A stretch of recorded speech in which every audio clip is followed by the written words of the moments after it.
बस केवल मुझे आपकी एक सहायता चाहिए। मेरी सहायता? हाँ देवी, पिछली बार जब मैं ब्रह्मदैत्य से युद्ध कर रहा था तो मुझे ऐसा आभास हो रहा था कि मैं उससे नहीं अपितु उसके भीतर स्थित किसी दूसरी शक्ति से युद्ध कर रहा हूँ। इस संदर्भ में मैं सत्य जानने का अभिलाषी हूँ। मुझे आप वो सत्य बताइए देवी।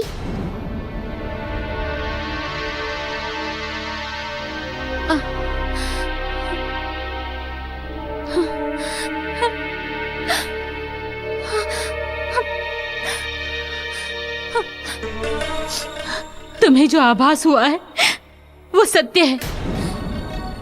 वास्तविकता ये है कि ब्रह्मदैत्य माँ काली का उपासक है।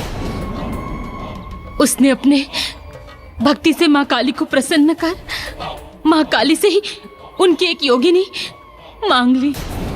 वही योगिनी उसकी रक्षा करती है, वही योगिनी उसकी शक्ति है तथा उन्हीं के बल पर वो कन्याओं का कौमार्य भंग एवं नरसंहार करता है तथा इसीलिए वो अपराजय भी है।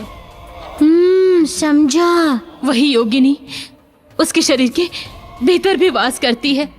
तभी कहूँ कि मुझे ऐसा आभास क्यों हो रहा था कि मैं उससे नहीं अपितु किसी दूसरी शक्ति से लड़ रहा हूँ। यही कारण है उसके अपराजयी होने का। अतएव तुम भी उनसे जीत नहीं सकते। मैं तुमसे विनती करती हूँ, तुम यहाँ से चले जाओ, अन्यथा मेरे कारण तुम्हारा भी अंत हो जाएगा।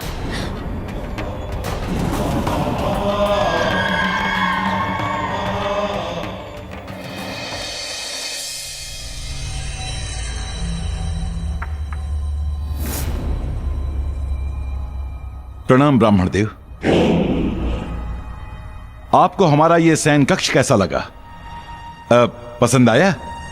महाराज, आप तो इस छोटे से कक्ष की बात कर रहे हैं। सत्य कहूं तो मुझे तो संपूर्ण अंजन प्रदेश ही पसंद आ गया है।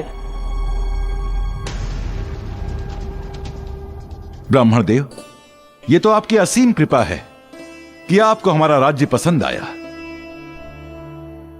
ब्राह्मण देव, ये क्या है? महाराज, आप इसे नहीं जानते? नहीं। महाराज, ये तो राजाओं महाराजाओं की शान है, पहचान है। बड़े ही आश्चर्य की बात है महाराज कि आप इसे नहीं जानते। चौसर कहते हैं महाराज इसे। तथा आपको तो इसे खेलने की विधि भी ज्ञात नहीं होगी। ज्ञात होगी भी कैसे? किंतु चिंता मत कीजिए महाराज, हम आपको इसे खेलना सिखा देंगे। खेलना तो आप हमें सिखा देंगे, मगर हम खेलेंगे किसके साथ? प्रश्न तो उचित है महाराज आपका, किंतु आप चिंता मत कीजिए, उसकी भी व्यवस्था हम कर देंगे। फिर उसके साथ दिन रात आप चौसर खेलते रहना। 13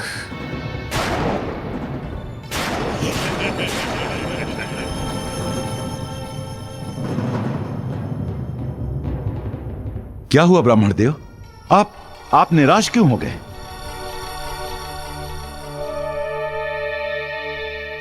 इन पासों में मैं आपका भविष्य देखने की चेष्टा कर रहा हूं।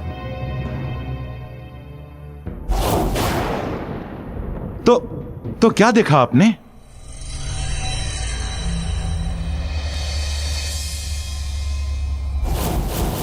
जो देखा वो शुभ नहीं है। शुभ नहीं है।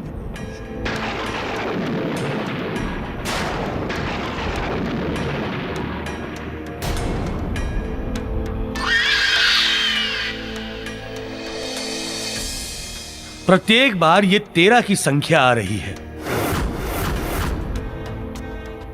महाराज, 13 एक ऐसी संख्या है जो किसी संख्या से मेल नहीं खाती। अर्थात ये अशुभ संख्या है। ये अशुभ संख्या है।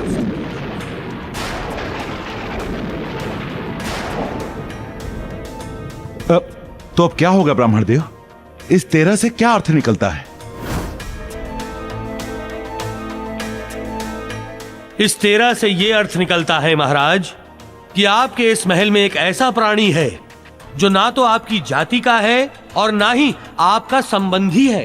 तदोपरांत वो आपके महल में है और आपका विश्वास पात्र भी है।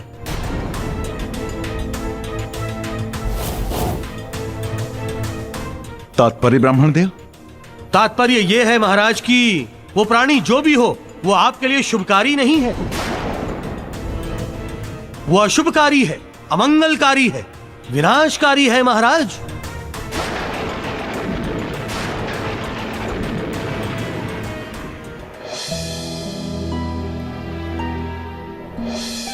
हां, है हमारे महल में एक प्राणी, पर वो अशुभकारी, मंगलकारी या विनाशकारी तो नहीं है। पता नहीं, मुझे तो ज्ञात नहीं वो कौन है। वो प्राणी जामवन जी हैं,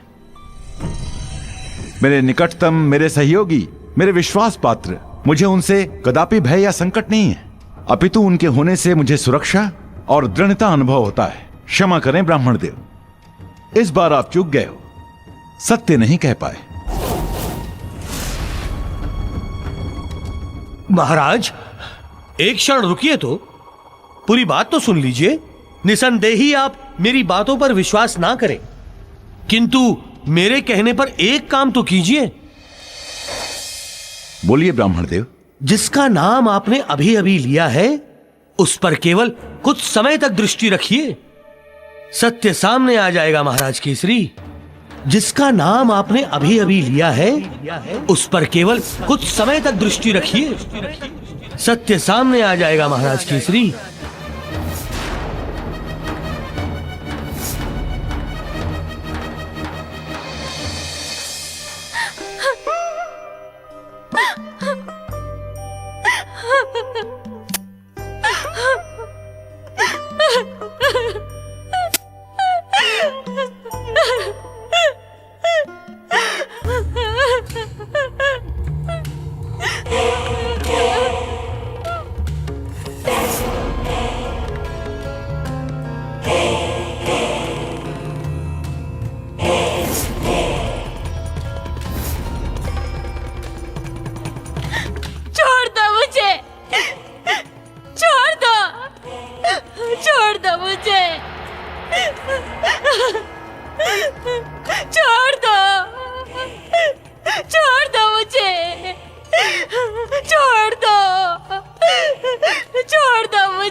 जाओ।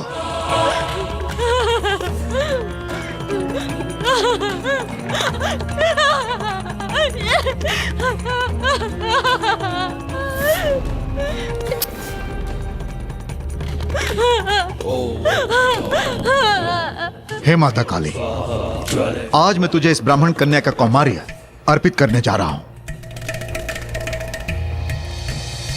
इसे स्वीकार करके आशीर्वाद देना माता। जिस प्रकार आज तक तू मेरे ऊपर कृपा करते आई है, उसी प्रकार मुझे सांसारिक सुख प्रदान करते रहना माता।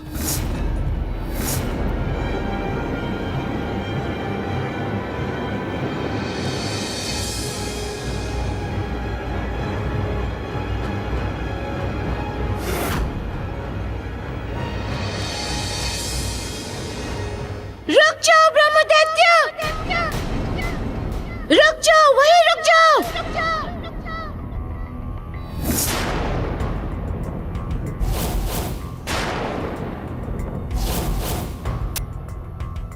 अब जो मैं कहता हूं उसे ध्यान से सुनो।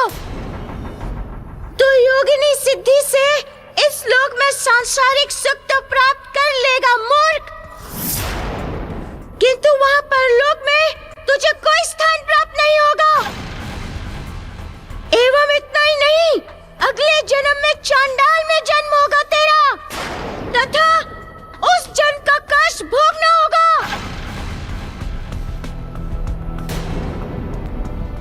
तू यहां भी आ गया? अब मैं तुझे जीवित नहीं छोड़ूंगा। अब तेरा अंत समय आ गया है वानर, तेरा अंत समय आ गया है वानर।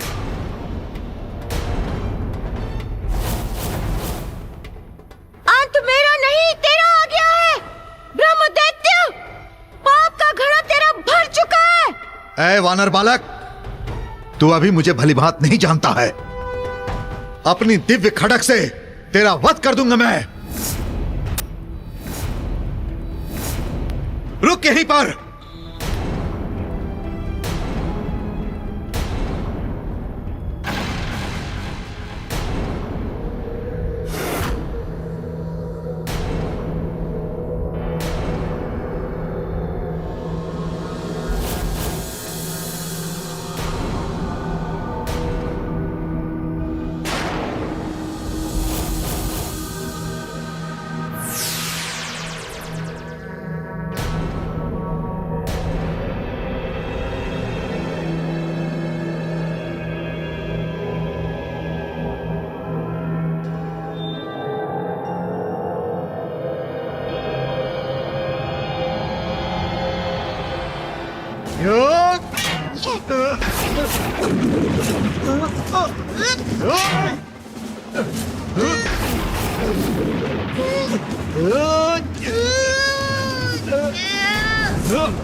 जय श्री राम।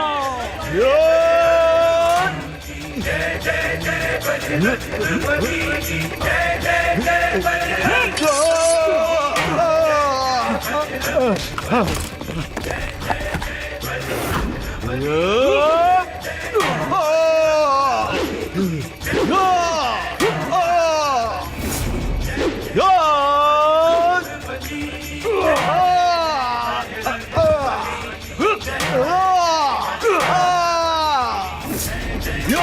श्री राम। जय श्री राम।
हे वानर, तू मुझे नहीं मार सकता।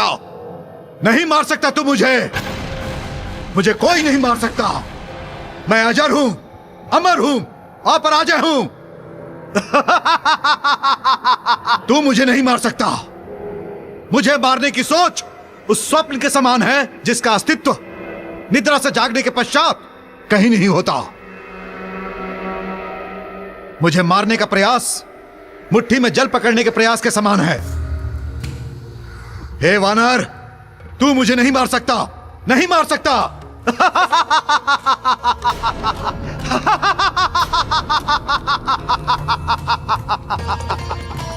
मुझे मारना तो तुझे पड़ेगा ब्रह्मदैत्य, किंतु हां, ये बात भिन्न है कि तेरी मृत्यु संभव तभी है जब तेरे अंदर बसने वाली योगिनी तेरे शरीर से मुक्त हो जाए, निकल जाए।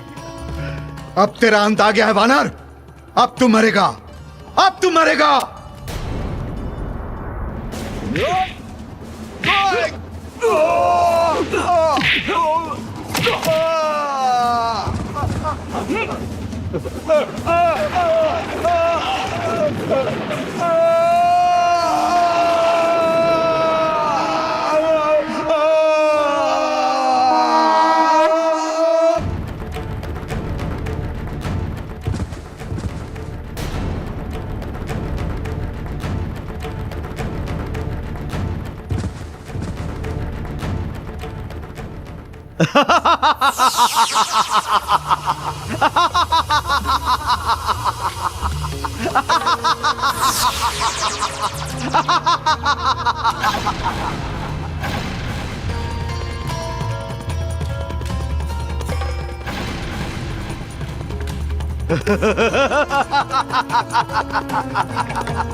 हे वानर, मैंने तुझसे कहा था मैं अजर हूं, अपराजय हूं, अमर हूं।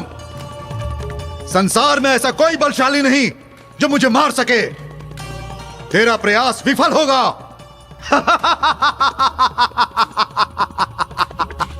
ये तो विचित्र घटना है। किस प्रकार इसका अंत होगा? कौन सी विधि अपनाऊं इसके अंत हेतु? उत्तर को देखे तो दक्षिण दिखे, दक्षिण को देखे तो उत्तर। वाम दाहिने हो जाए, दायां हो जाए बायां। उत्तर को देखूं तो दक्षिण दिखे, दक्षिण को देखूं तो उत्तर।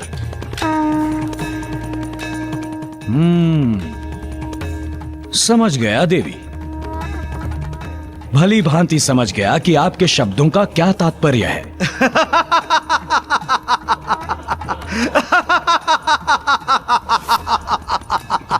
मुझे इसके बाएं शरीर के भाग को दाईं तरफ और दाएं शरीर के भाग को बाईं तरफ फेंकना होगा। यही विधि है इसके अंत की। वैसे ही करूंगा देवी, वैसे ही करूंगा।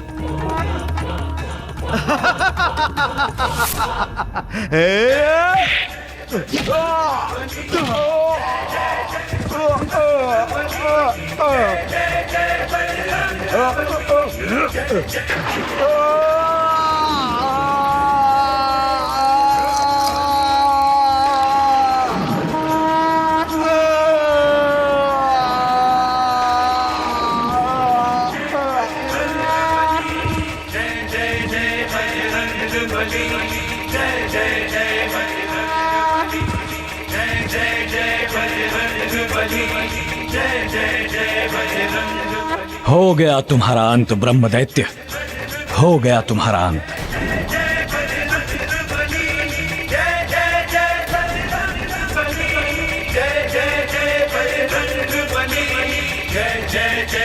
जय श्री राम।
जय श्री राम।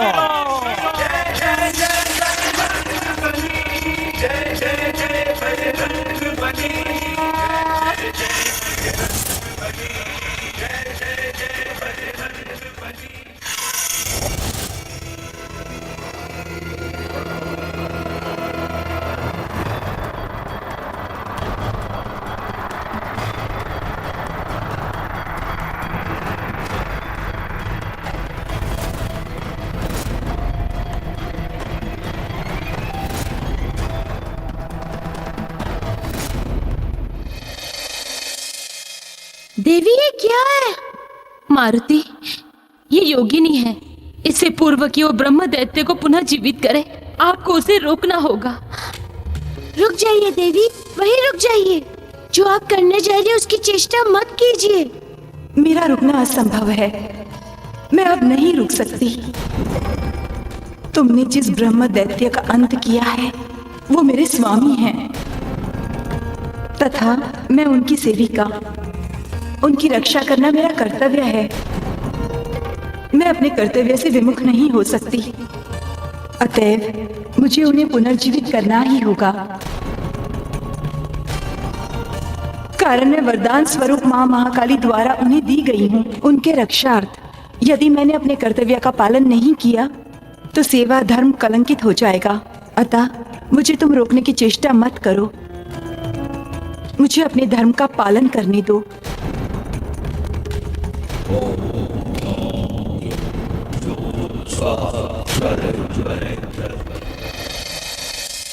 इस 13 से ये अर्थ निकलता है महाराज कि आपके इस महल में एक ऐसा प्राणी है जो आपके लिए शुभकारी नहीं है, वो अशुभकारी है, अमंगलकारी है, विनाशकारी है महाराज। गुप्तचरों, जैसा मैंने कहा है वैसा ही करो। जी जामवंत जी, वैसा ही होगा। अब जाओ और राज्य के कोने कोने तक जाओ और ये पता करो जो मैंने कहा है। और हाँ, एक बात का ध्यान रहे कि इन कार्यकलापों की जानकारी किसी को कानो कान तक नहीं होनी चाहिए।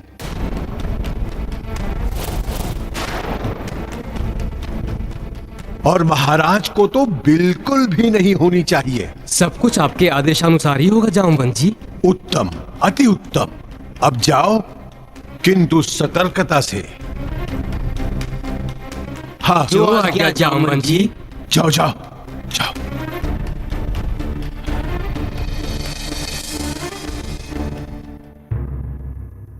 ऐसी क्या सूचना है?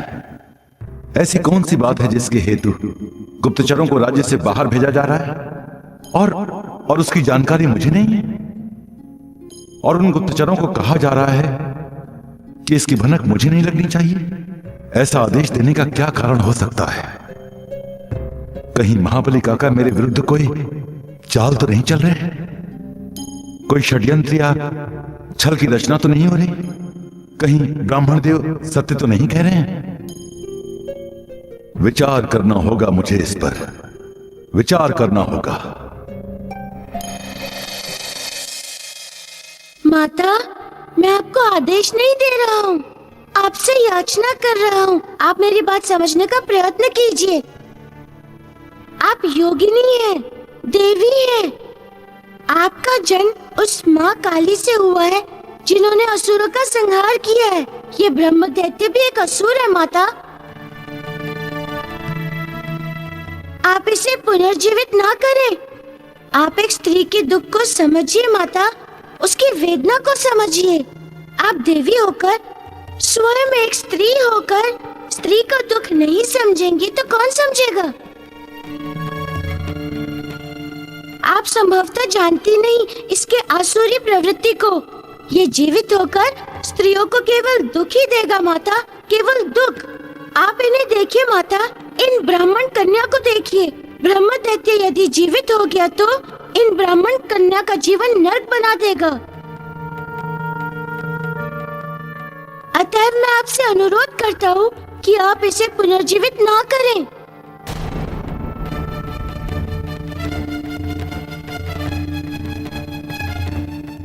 ब्रह्म दैत्य को जीवित करके मुझे भी प्रसन्नता नहीं होगी, कदापि नहीं होगी। परंतु क्या करूं? इसकी सेवा, इसकी रक्षा मेरा कर्तव्य है, मेरा धर्म है। मैं इसके बंधन से बंधी हुई हूँ। आप में तो शक्ति है माता, क्यों नहीं हो जाती इसके बंधन से मुक्त? नहीं हो सकती, अपनी इच्छा से मुक्त नहीं हो सकती। तब कैसे होंगी? इसके बंधन से मुक्त होने के मेरे दो ही मार्ग हैं। प्रथम, महाकाली स्वयं मुझे मुक्त करें अथवा यह ब्रह्म दैत्य मुझे मुक्त कर दे। एवं मैं जब तक मुक्त नहीं होती, मुझे इस ब्रह्म दैत्य हेतु वो समस्त कार्य करने होंगे जो इसके रक्षार्थ मन अनुकूल है। अन्य कोई मार्ग नहीं है? नहीं। अतएव मैं चंद्रवेग यक्षिणी के समीप जा रही हूँ। उनसे रसायन प्राप्त करके उस दिव्य रसायन से ब्रह्म दैत्य के शरीर को पुनः जोड़कर उसे पुनर्जीवित करूंगी। ऐसा करके आप अनर्थ करेंगी। अनर्थ के अतिरिक्त और कुछ भी नहीं। क्या करूं हनुमान, कोई विकल्प नहीं है मेरे समक्ष।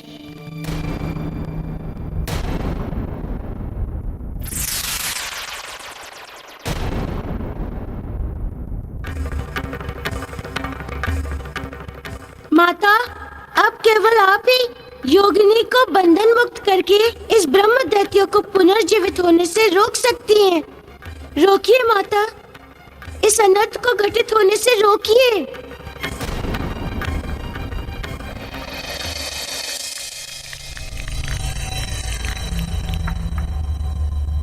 सात। इस बार भी वही रूढ़ संख्या।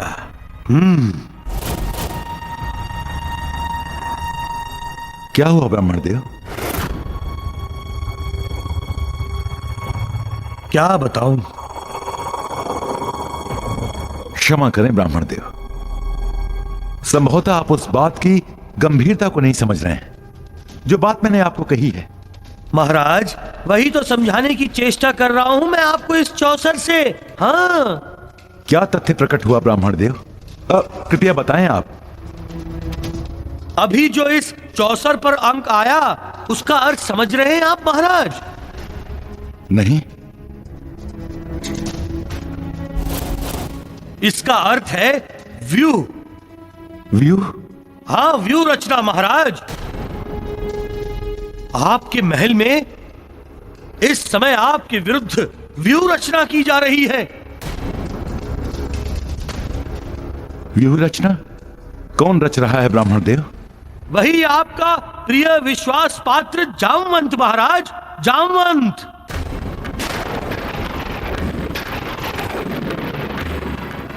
वही आपके विरुद्ध षड्यंत्र रच रहा है। अब जाओ और राज्य के कोने कोने तक जाओ। और हाँ, एक बात का ध्यान रहे, किन कार्यकलापों की जानकारी किसी को कानों कान तक नहीं होनी चाहिए। और महाराज को तो बिल्कुल भी नहीं होनी चाहिए। हाँ ब्राह्मण देव, आप सत्य कह रहे हैं। इसका आभास मुझे हुआ, परंतु मेरी अंतरात्मा ने इसे स्वीकार नहीं किया। मैं समझ नहीं पा रहा हूं कि महाबली काका ऐसा क्यों करेंगे और ऐसा करके उन्हें क्या प्राप्त होगा। मैं कदापि उनके संबंध में ऐसा सोचकर पाप का भागी न बन जाऊं, कारण वो मेरे बहुत ही निकट और विश्वसनीय हैं। महाराज, आप विश्वास करें अथवा ना करें, किंतु इस द्यूत के चौसर कभी झूठ नहीं बोलते। हाँ, तथा एक बात और महाराज, विश्वास में लेकर घात करने को ही तो विश्वासघात कहते हैं महाराज। हाँ वो तो उत्तम हुआ महाराज कि आपके मार्गदर्शन हेतु मैं आपके समीप हूं। मैं तो इसे उस विधाता का उपकार मानता हूं।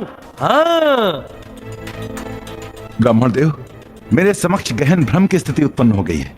मैं कुछ समझ नहीं पा रहा हूं। कृपया आप मेरा मार्गदर्शन कीजिए कि मैं ऐसी स्थिति में क्या करूं।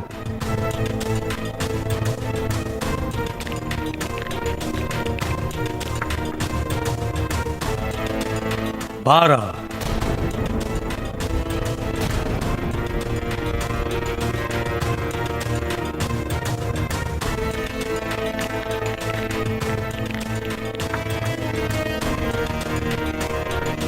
तेरह। इस 12 की संख्या का क्या अर्थ हुआ ब्राह्मण देव?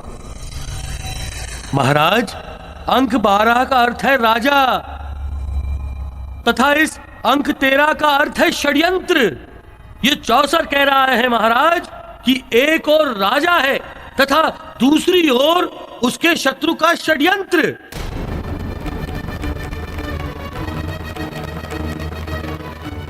ऐसे में ब्राह्मण देव,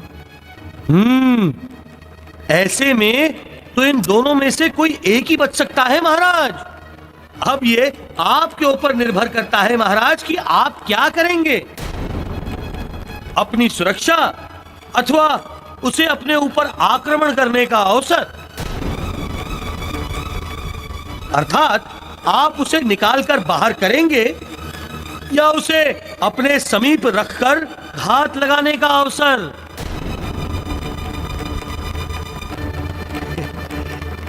एक बात का ज्ञात हो महाराज, इन दोनों में से केवल एक की ही विजय होगी, केवल एक की। हाँ, एक बात का ज्ञात हो महाराज, इन दोनों में से केवल एक की ही विजय होगी, केवल एक की। हाँ।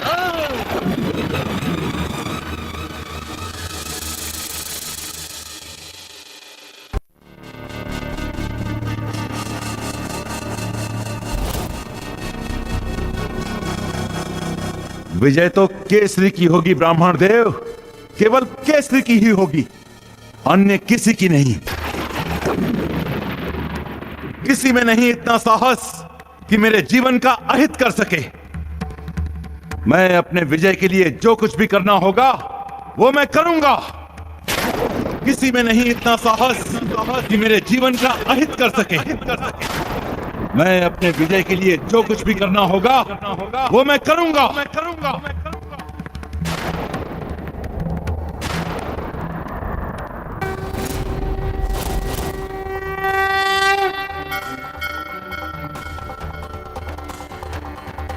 ओम जयंती मंगला काली भद्रकाली कपालिनी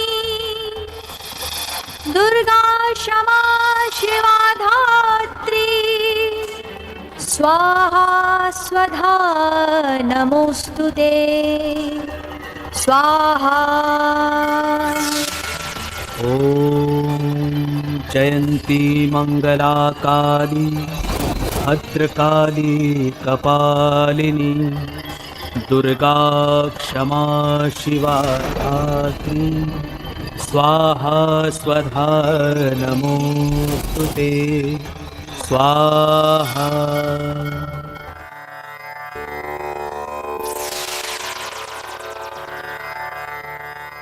हे देवी चंद्रवेगा, मुझे ब्रह्म दैत्य को जीवित करने हेतु दिव्य रसायन प्रदान कीजिए।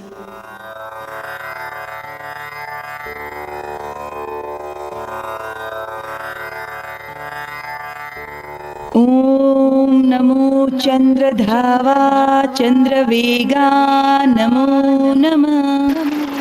ओम नमो चंद्रधावा चंद्रवेगा नमो नमः। ओम नमो चंद्रधावा चंद्रवेगा नमो नमः।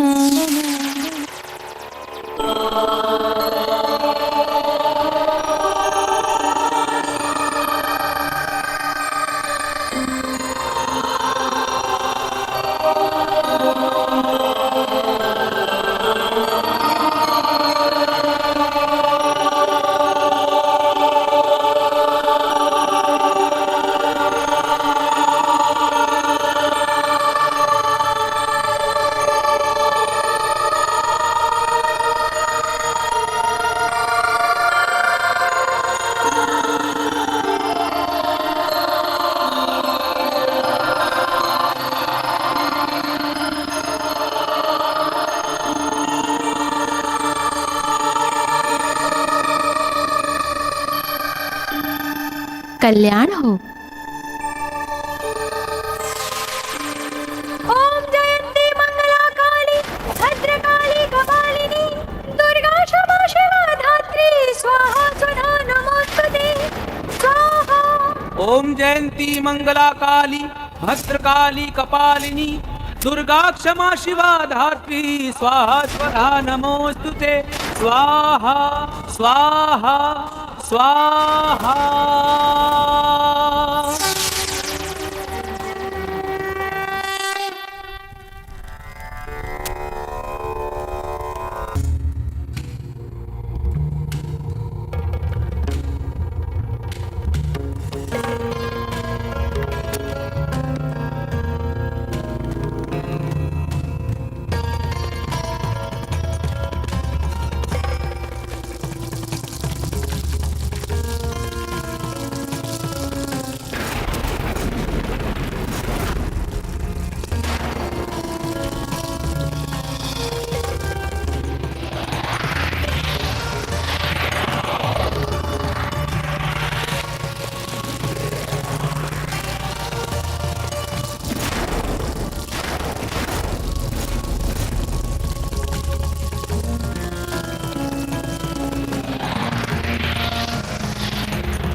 मंगला काली ओम जयंती मंगला काली भद्रकाली कपालिनी भद्रकाली कपालिनी जय त्वं देवी चामुण्डे जय भूतार्तिहारिणी जय भूतार्तिहारिणी जय सर्वगते देवी जय सर्वगते देवी कालरात्रि नमोस्तुते चामुण्डाय नमोस्तुते चामुण्डाय नमोस्तुते